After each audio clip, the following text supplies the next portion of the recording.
Can AI start a war between two countries? If AI is integrated into military response, if they unilaterally decide when to use nuclear weapons, for example, without a human in the loop, they can calculate that strategically being the first one to strike gives you an advantage. So yes, they can have military applications where they can target humans or start a nuclear war. My guest today is one of the most authoritative voice on AI. Dr. Roman Yampolskiy is a leading voice in AI safety and a professor of computer science and engineering. He coined the term AI safety in 2010 and has published over 100 papers on the dangers of AI. He is also the author of books such as Considerations on the AI Endgame Ethics, Risks, and Computational Frameworks. Dr. Yampolskiy, thank you for joining us. My first question to you would be, tell us what the world does not know about AI. What are the hidden dangers? Thanks for inviting me. So we are very close to going from AI tools to AI agents at the level of human capacity, meaning as smart as a human, possibly smarter. If you automate science and engineering, very soon you have something called superintelligence, systems which are smarter than any human in any domain. Unfortunately, at the same time, we have not made much progress in safety, in control of those systems. So we're essentially creating something competitive with humanity without ability for us to control it. Why do you think all those players who are currently dealing with AI, who are building models, you have OpenAI and others as well, don't they have safety checks? They have safety teams, and unfortunately, all they end up doing is filters on top of a model. So they may tell the system, do not discuss this topic based on geography, where you are in the world. Do not mention certain words, but they don't actually know how to control AI itself, how to modify its behavior, its preferences. So are you realistically saying that those Hollywood movies, when we use as a kid, we grew up watching, they're creating something genetically modified monster and it goes out of the lab and then the entire movie is about how do you deal with that situation. Is AI not just going to kill human jobs, but humans too? Is that what you intend to say?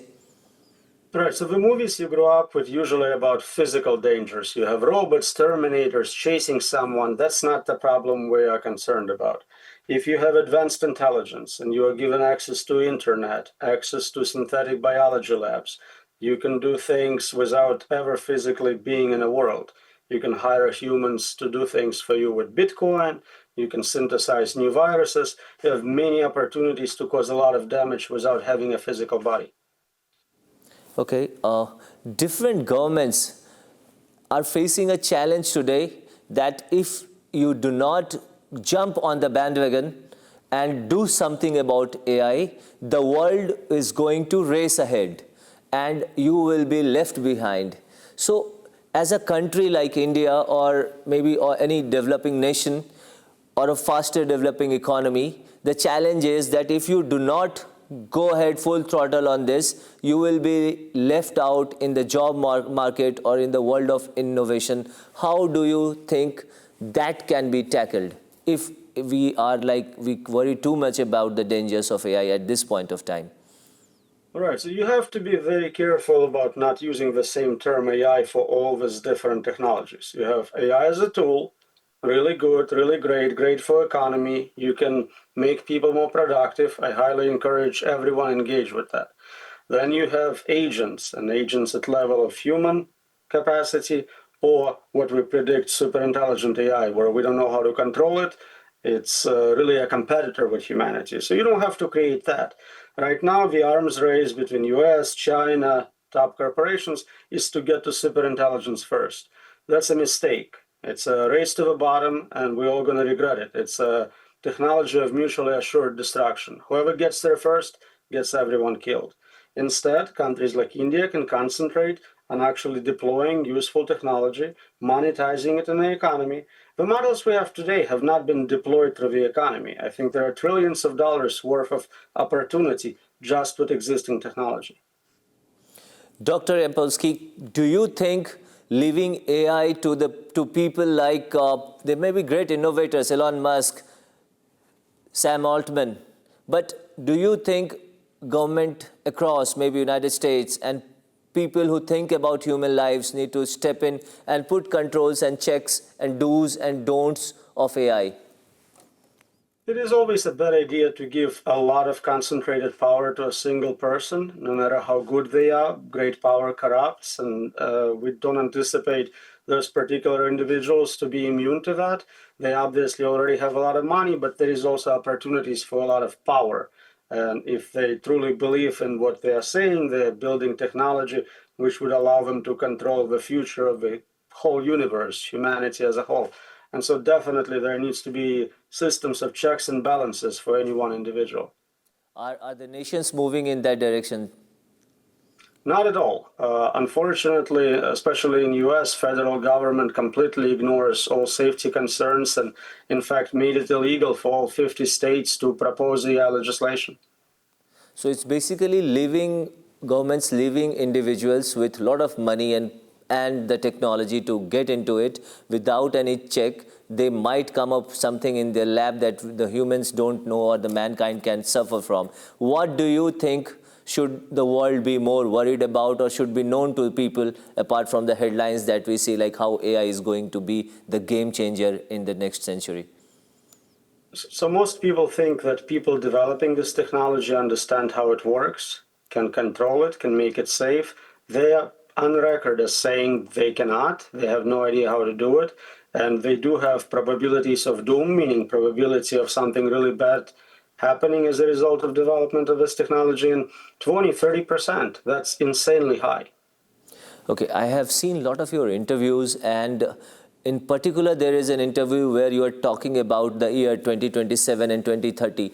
What do you see by 2027, the immediate dangers of this uncontrolled, unchecked AI growth, or you can say So if you listen to what the labs themselves are reporting and what prediction markets are saying, we are very close to human level capacity, artificial general intelligence in the true sense. That allows automation of programming, software engineering, scientific research, meaning AIs become more and more capable. You have this runaway process of recursive self-improvement. At that point, they don't need humans to help make better AI. They still rely on us for logistics, for other things, but at that point they can start taking over different capacities from humanity, and we just don't know what that is going to look like. Is it just a lot of unemployment or something much more concerning? well, I have like AI targets brain work. Why is this like when computer came, we all were worried that it will take up human jobs, but it ended up basically like making the world a better place to live.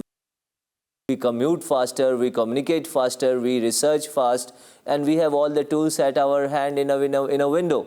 Why do you think this is different from something that has happened before? You said it yourself, those are tools. Everything previously has been a tool. Somebody used it, became more productive, increased economic benefits for everyone.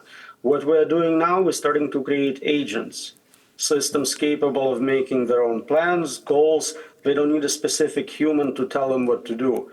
And since we don't know how to tell them what to do, what they decide to do to us may be quite unpleasant.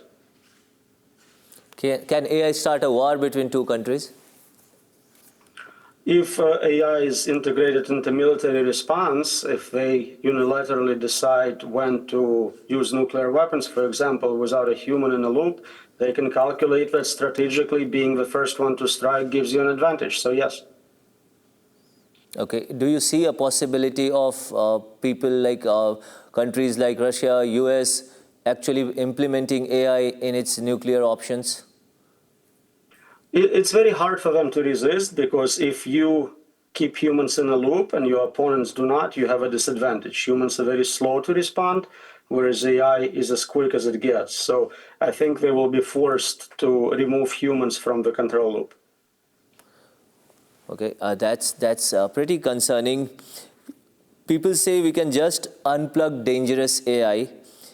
at what level now the checks have to be in? Like, is there anybody actually thinking about it, or is there any work going on to actually have those safeguards, those checkpoints that, okay, this is where AI cannot move beyond this, or it's like an uncontrolled field, people doing their own experiments? All right, so over a decade ago, we proposed a number of safety guardrails: do not connect it to internet, do not give open access to all the people.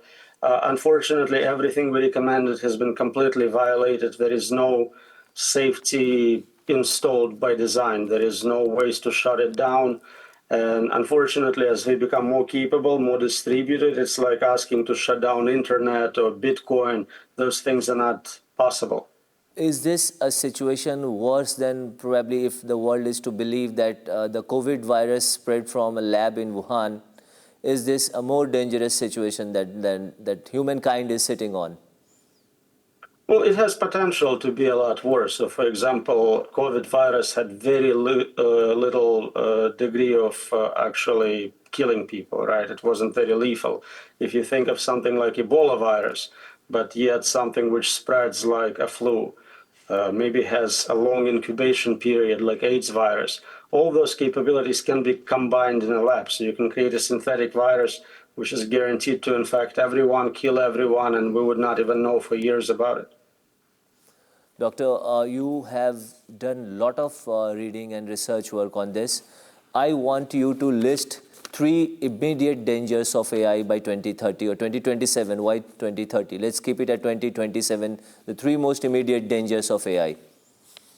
Right, so we need to separate not so much by dates, but by capabilities. If we have tools, those tools can be used to A, create synthetic viruses we discussed.